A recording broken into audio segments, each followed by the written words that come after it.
Bom dia a todos, como vai vocês? Tudo bem, pessoal? Então, o professor está iniciando mais uma aula aqui, né, de conteúdos introdutórios, né, dos assuntos aí a serem abordados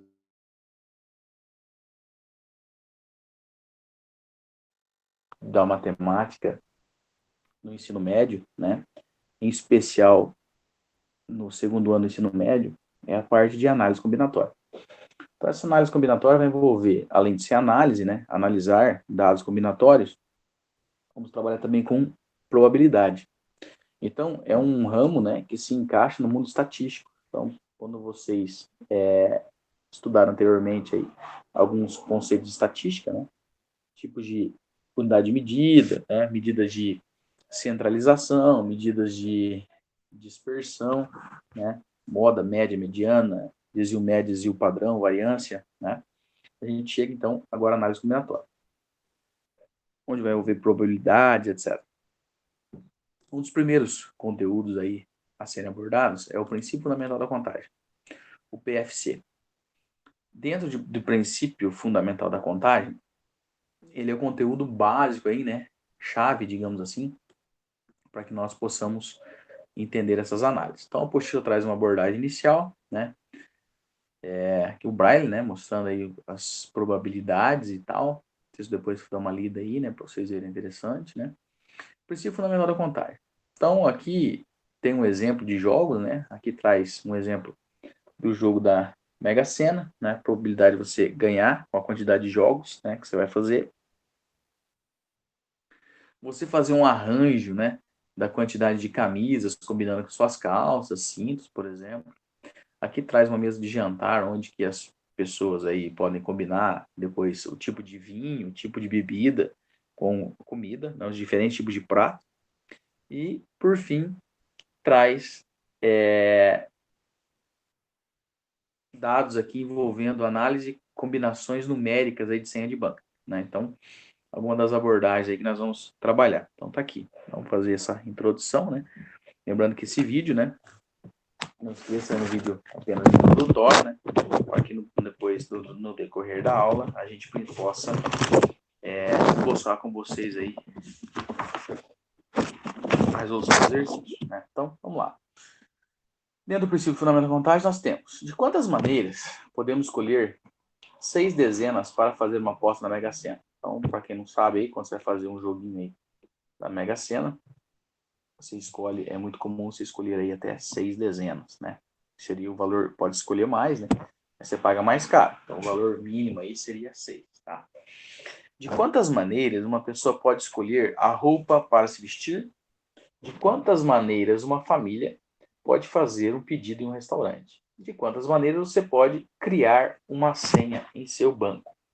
Então, são alguns problemas. A gente fala que isso aqui é um conceito de situação-problema, né? Uma situação real que a gente transcreve ela numa linguagem matemática e vamos tentar achar uma solução para isso, né? Bom, essas duas perguntas que estão relacionadas a problemas de contagem. A parte da matemática que trata esses problemas é chamada de análise combinatória, ou simplesmente combinatória, teoricamente. Então, primeira coisa, o que chama análise? Né? Você vai analisar um fato, um fenômeno, um evento, né? E, consequentemente, vai fazer combinações, não? Pratos, ou seja, diferentes tipos de prato, diferente camisa, números da Mega Sena e sequências numéricas. Então, essa análise, né, combinatória significa analisar dados e valores numéricos. Muito bem. Teoricamente, podemos encontrar as respostas contando as possibilidades, uma a uma. Entretanto, nem sempre esse procedimento é rápido e prático, pois em muitas situações podemos ter milhares ou milhões de possibilidades, tornando o trabalho praticamente impossível. Acompanhe alguns exemplos. Na cantina de uma academia, pode-se montar sanduíches. Para isso, existem algumas opções. Tamanho do pão, pequeno ou grande. Tipo do pão, integral, de centeio ou branco. Recheio, frango, peito de peru, atum, presunto, entre outros recheios. De quantas maneiras uma pessoa pode montar um sanduíche? escolhendo o tamanho do pão, o tipo do pão e o recheio. Então, o que acontece? Uma situação dessa aqui é onde eu tenho possibilidades. Então, eu tenho duas opções para pão, opções do tamanho do pão, né? Opções do tipo e o recheio. Então, vamos analisar esse exemplo aqui. Isso que a apostila vai trazer para vocês, né, chama-se árvore de possibilidades, tá? Então, nessa árvore de possibilidades, existe caminhos aí que você pode utilizar, que você pode escolher, para você poder, consequentemente, representar. Então, tem que tomar muito cuidado quando o exercício fala assim, quantas possibilidades? Você vai fazer o cálculo numérico. E se o exercício fala assim, quais? Então, agora, a partir de agora, a interpretação de texto é muito importante, né? Eu preciso fazer a interpretação desse texto ao pé da letra, né? Quantas e quais? Quais são as possibilidades? Você vai fazer a árvore de possibilidades, guarda isso. Quais, você faz a árvore de possibilidade. Quantas, você faz o valor numérico, tá? Então, vamos lá. Tamanho do pão, tipo do pão e o recheio. Então, aqui a gente tem tamanho do pão. Você vai pôr pequeno, ou você vai pôr um pão grande. Para isso, você vai fazer dois mundos, né? Faz de conta que você fez a primeira escolha como um pão pequeno. Aí eu vou para o tipo. Se eu escolher o pão pequeno, qual que é a possibilidade que eu tenho? Ou eu posso escolher um pão integral, ou um pão de centeio, ou um pão branco. Certo? Se eu escolher o pão grande, eu também tenho a possibilidade de ser um pão integral, um pão de centeio ou um pão branco. Se eu tivesse uma outra possibilidade, um pão gigante, poderia ser integral, de centeio ou branco. Certo? Muito bem, mas vamos para o primeiro aqui.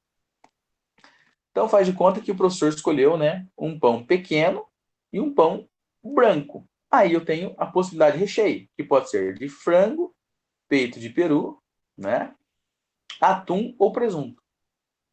Mas, se eu quisesse ter escolhido um pão integral, eu também tinha a opção frango, peito de peru, atum ou presunto. Se eu tivesse escolhido um pão de centeio, também tinha a opção de ser o recheio de frango, peito de peru, atum ou presunto. Então, entende a opção? Para cada decisão que você toma, você abre outros ramos, outras possibilidades.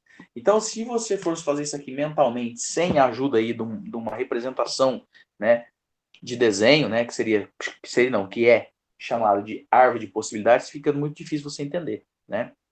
Então você faz essa abordagem aqui, né, e começa a desmontar aí o seu problema. Muito bem. Então, quais são essas possibilidades? Por isso que a apostila, ela numerou aqui, ó. Mas se eu não tivesse escolhido o pão pequeno e eu tivesse escolhido um pão grande, eu ia ter a mesma situação. Poderia ser integral, centeio ou branco. No integral poderia ser frango, peito de peru, atum ou presunto. Centeio, frango, peito de peru, atum ou presunto. Branco, frango, peito de peru, atum ou presunto. Né? Então, seriam essas possibilidades aí. Bom, vamos lá. Quais são, então, as possibilidades? Poderia ser assim. Eu coloco, defina quais as possíveis, olha só, as possíveis escolhas. Pequeno, integral ou frango. Pequeno, integral, peito de peru. Pequeno, integral, atum. Pequeno, integral, presunto. Ou pequeno, centeio, frango. Ou pequeno, centeio, peito de peru. Pequeno, centeio, atum. Pequeno, centeio, presunto. E assim vai. O mesmo para o pão grande. Grande, integral, frango. Ou grande, integral, peito de peru. Ou grande, integral, atum. Ou grande, integral, presunto. E assim sucessivamente. Quantas? Agora, olha só. Isso que eu falei foi quais. Agora, quantas são as possibilidades? Você vem aqui, ó. 24 possibilidades. 24 possibilidades.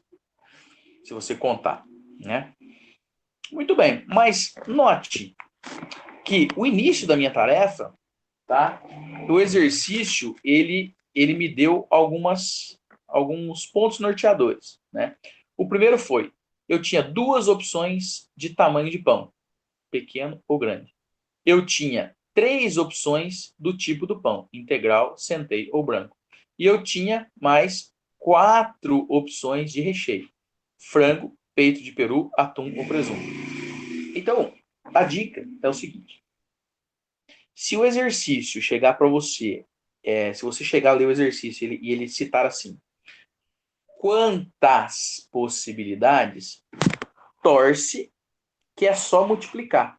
Essa é a dica. Você pega a quantidade que tem disponível do tamanho do pão, a quantidade que tem disponível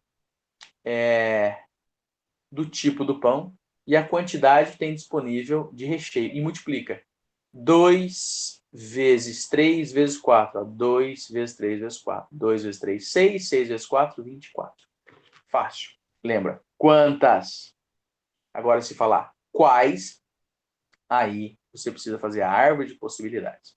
Ok? Então, aí a nossa apostila vai trazer mais alguns exemplos, né? Mais algumas abordagens, onde vocês vão ler, né? Isso aqui nós vamos resolver depois em classe, tá? Em sala de aula, tá? Tem mais algumas atividades aqui para a gente fazer, né? Alguns dados numéricos, né? Vamos também trabalhar com a parte de análise, né? E depois as fórmulas, tá? Os tipos que você vai ser aplicado e tal. Mas o professor pede que vocês façam essa leitura, né? Dessa unidade que o professor explicou, desse comecinho, dessa introdução, né? E, para isso, complete essas atividades aí, para que não surja nenhum tipo de dúvida, tá? A próxima aqui, ó, vai trazer uma maneira de vocês fixarem esse conteúdo um pouco melhor. Então, guarda sempre isso. Quantas você faz a árvore de possibilidades? Quais você só faz o processo multiplicativo, beleza? E torcer, né? Quanto mais valores, mais opções, se torna um pouco mais complexo essa ramificação dessa árvore. Valeu? Forte abraço aí, bons estudos. Até a próxima aula. Saudades, até mais.